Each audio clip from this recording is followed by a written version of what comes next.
വഖഫ് നിയമത്തിനെതിരെ സോളിഡാരിറ്റിയും SIOയും സംയുക്തമായി നടത്തിയ കരിപ്പൂർ വിമാനത്താവള മാർച്ചിൽ സംഘർഷം.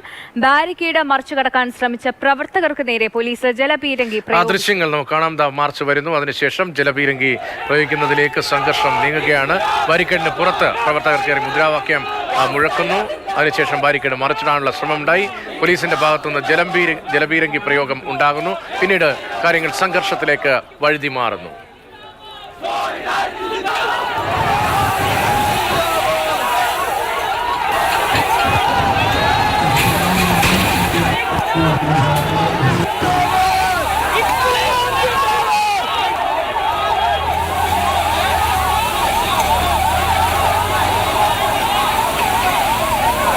അരുൺ അമൃതനാഥ് കൂടുതൽ വിവരങ്ങളുമായി ചേരുന്നുണ്ട്. അരുൺ, വലിയ രീതിയിലുള്ള ഒരു സംഘർഷമാണ് കരിപ്പൂരുണ്ടായത്. ബാരിക്കേഡ് മറിച്ചു കടക്കാൻ ശ്രമിച്ച പ്രവർത്തകർക്ക് നേരെ പോലീസ് ജലപീരങ്കി പ്രയോഗിച്ചു, ഗ്രനേഡ് ഉൾപ്പെടെ പ്രയോഗിച്ചു.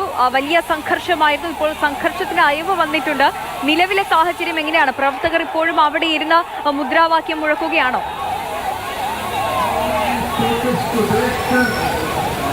സന്ധ്യ, രതീഷ്, വലിയ രീതിയിലുള്ള ഒരു ബഹുജന പ്രതിഷേധവും അതിനെ തുടർന്ന് സംഘർഷവുമാണ് കരിപ്പൂർ അന്താരാഷ്ട്ര വിമാനത്താവളത്തിന് മുന്നിലുള്ള ജംഗ്ഷനിൽ വെച്ച് അരങ്ങേറിയത്. നേരത്തെ തന്നെ സോളിഡാരിറ്റിയും SIOയും സംയുക്തമായി ആഹ്വാനം ചെയ്ത വഖഫ് ഭേദഗതി ബില്ലിനെതിരെയുള്ള പ്രതിഷേധമായിരുന്നു.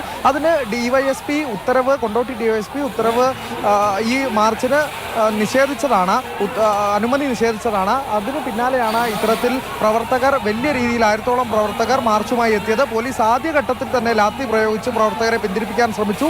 അത് പരാജയപ്പെട്ടു. ഒരു കൂട്ടം പ്രവർത്തകർ ഈ ബാരിക്കേഡിന് മുന്നിലേക്ക് ഓടിക്കയറുകയായിരുന്നു. അപ്പോൾ 2 യൂണിറ്റ് ജലപീരങ്കിയാണ് ഘട്ടത്തിൽ തുടർച്ചയായി പ്രയോഗിച്ചത്. പിന്നെ ഗ്രനേഡും കണ്ണീർ വാതകവും പോലീസ് പ്രയോഗിച്ചു. ഏകദേശം 20 മിനിറ്റോളം നീണ്ടു നിന്ന ഒരു സംഘർഷാവസ്ഥ തന്നെയാണ് സ്ഥലത്തുണ്ടായത്. ഇപ്പോൾ അതിന് അയവ് വന്നിരിക്കുന്നു. ഈ ബാരിക്കേഡിന് മുന്നിൽ മുദ്രാവാക്യം വിളിച്ച് പ്രതിഷേധിക്കുകയാണ് പ്രവർത്തകർ ഏർപ്പെട്ടിട്ടുള്ളത്. വഖഫ് ബില്ല് രാജ്യസഭ പാസാക്കിയതിന് പിന്നാലെ ഇത്തരത്തിൽ സമര ആഹ്വാനവുമായി ഇസ്ലാമിക സംഘടനകൾ, ഒപ്പം തന്നെ രാഷ്ട്രീയ പാർട്ടികൾ, മുസ്ലിം ലീഗ് ഉൾപ്പെടെ രംഗത്ത് വന്നിട്ടുണ്ട്. അതിന്റെ തുടർച്ചയെന്നോണമാണ് ഇത്തരത്തിൽ പ്രതിഷേധ സംഗമം നടക്കുന്നത്. എയർപോർട്ടിന് മുന്നിലായതിനാൽ തന്നെ സുരക്ഷ ഉൾപ്പെടെ പരിഗണിച്ചുകൊണ്ടാണ് പോലീസ് ഇത്തരത്തിലൊരു മാർച്ചിന് അനുമതി നിഷേധിച്ചത്.